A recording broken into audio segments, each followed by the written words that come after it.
What if everything you were taught about being nice is a lie? Imagine this: you're sitting alone in your room, late at night, staring at the ceiling.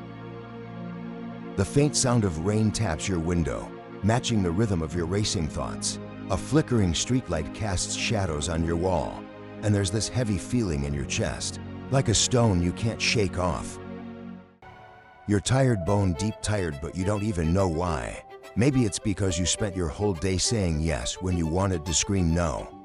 Maybe it's because you smiled through that co-worker's snarky comment at the office, even though it cut you like a knife.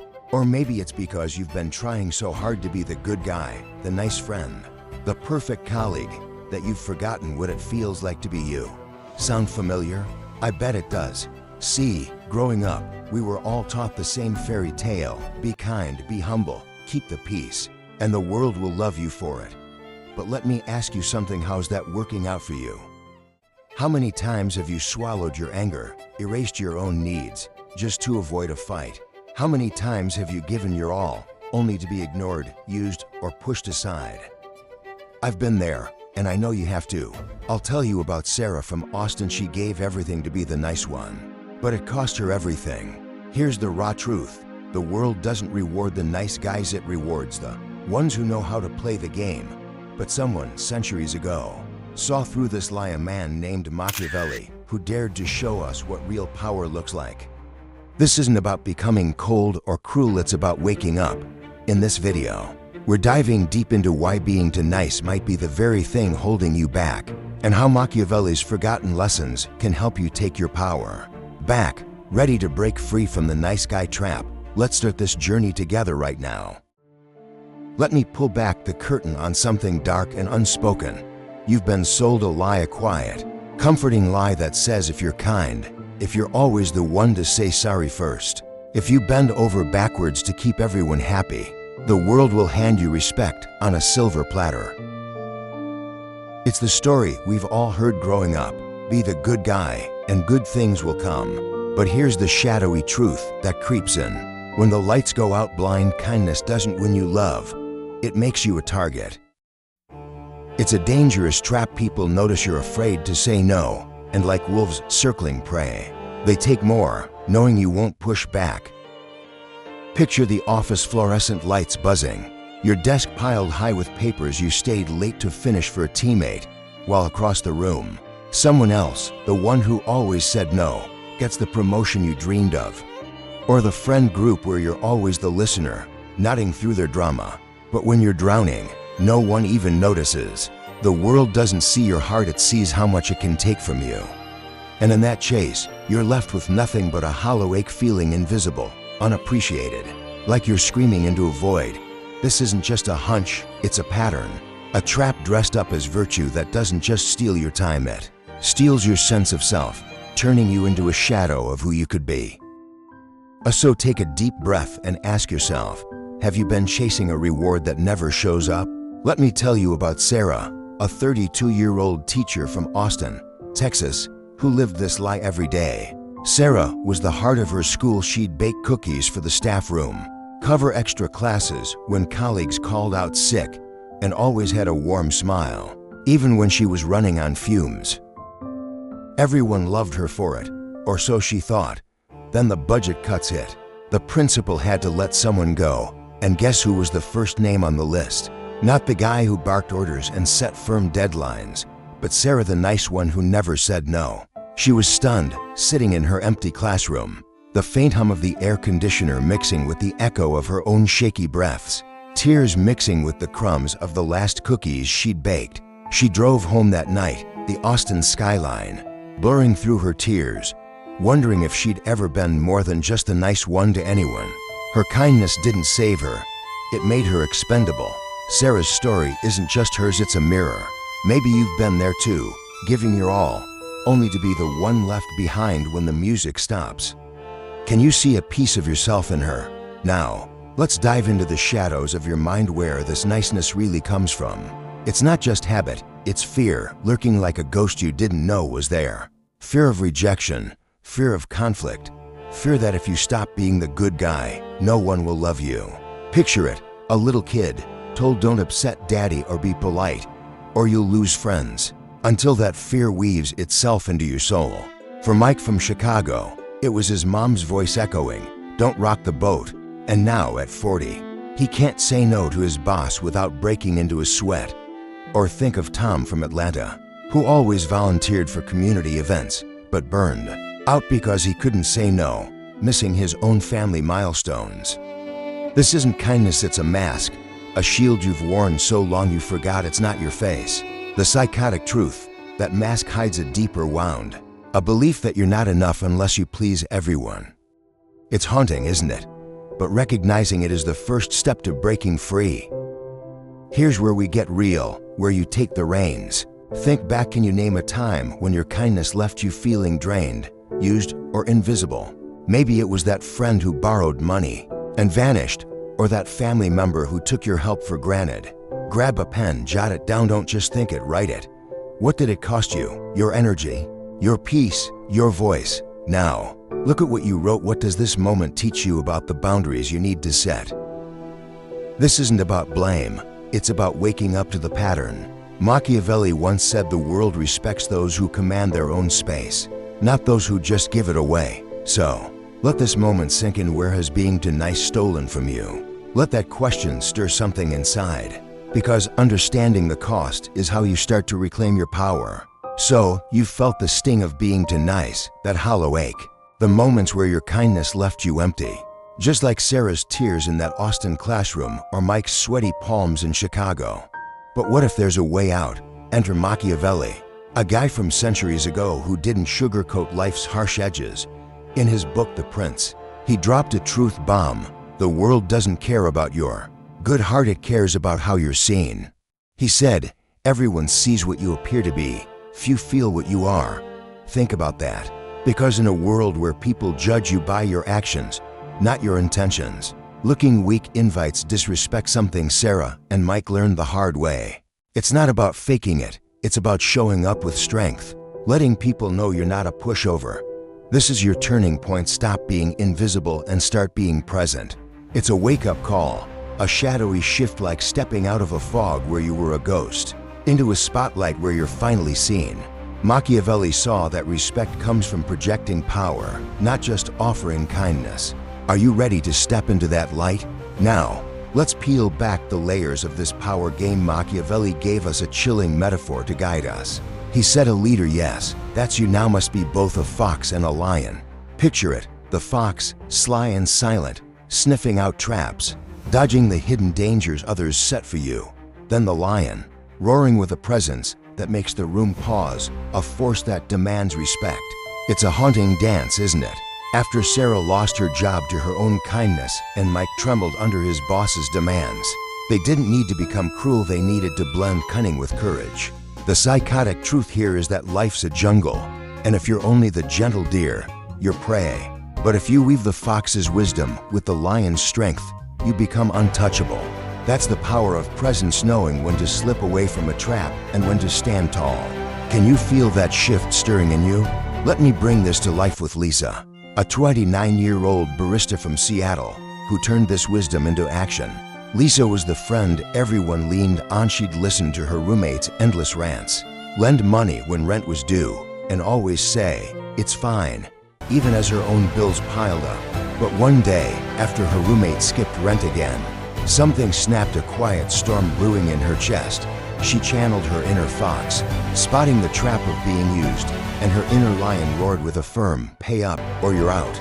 Her heart raced as she spoke, palms sweaty like Mike's, fearing her roommate would hate her. But when the money landed in her hand, a wave of relief washed over her, like she'd finally reclaimed a piece of herself.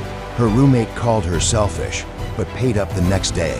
That moment changed Lisa. She wasn't cold, just clear. Her presence shifted. People stopped seeing her as a doormat and started respecting her boundaries. After Sarah's expendability and Mike's fear, Lisa's story shows you don't have to lose yourself to win respect. Have you ever set a boundary and felt the weight lift off your shoulders? Or are you still waiting for that moment? Here's where you take control. Machiavelli's lesson isn't just theory, it's a tool you can use right now. Next time someone asks for a favor, pause. Don't jump to yes like before. Ask yourself, does this serve me too? If it doesn't, try a calm, firm "let me think about it" or a simple "no, I can't this time." If they push back, stand firm, say, "I've made my decision," and walk away. Then reflect, how did it feel to hold your ground? It's not about being rude, it's about reclaiming your space. After feeling the cost of kindness in your own life, this is your first step to power through presence. Start small, pick one request this week to say no to. Notice who resists. Those are the ones who thrived on your old self. This isn't just a change, it's a revolution. What's one no you're ready to try that could finally set you free? Let's bring this full circle from the hollow ache of being too nice that we felt with Sarah and Mike to the power of presence Lisa found through Machiavelli's fox and lion wisdom. Now, it's time to redefine what kindness really means. You might think being kind is about saying yes to everyone, swallowing your needs, and keeping the peace at all costs just like you used to. But here's the deeper truth. True kindness isn't about erasing yourself. It's about choosing when to give and who deserves your light. Think of it like this: you're not a doormat for the world to walk on. You're a lighthouse, shining bright for those who respect your glow. It's like stepping out of a storm where you were a fading whisper, into a clearing where your voice echoes loud and clear. After learning the cost of blind kindness and the strength of saying no, this is your next step. Be kind, but be fierce. Protect your space, honor your worth, and give from a place of power, not fear. Can you imagine what that kind of kindness feels like? Let me paint a picture with Emma, a 35-year-old graphic designer from LA, who walked this path to freedom. Emma spent years in a toxic relationship, always playing the good girlfriend. She'd forgive her ex's lies, cancel her plans to fit his, and bite her tongue to avoid fights, even when he disrespected her. It was the same trap Sarah and Mike fell into, kindness as a mask for fear. But after years of feeling small, Emma tapped into the lessons we've uncovered. She saw the cost. One day, she walked away, her voice steady, but her shadow trembling, whispering, "I'm done." Her ex begged, but she held her ground, feeling that same relief Lisa did when she set her boundary.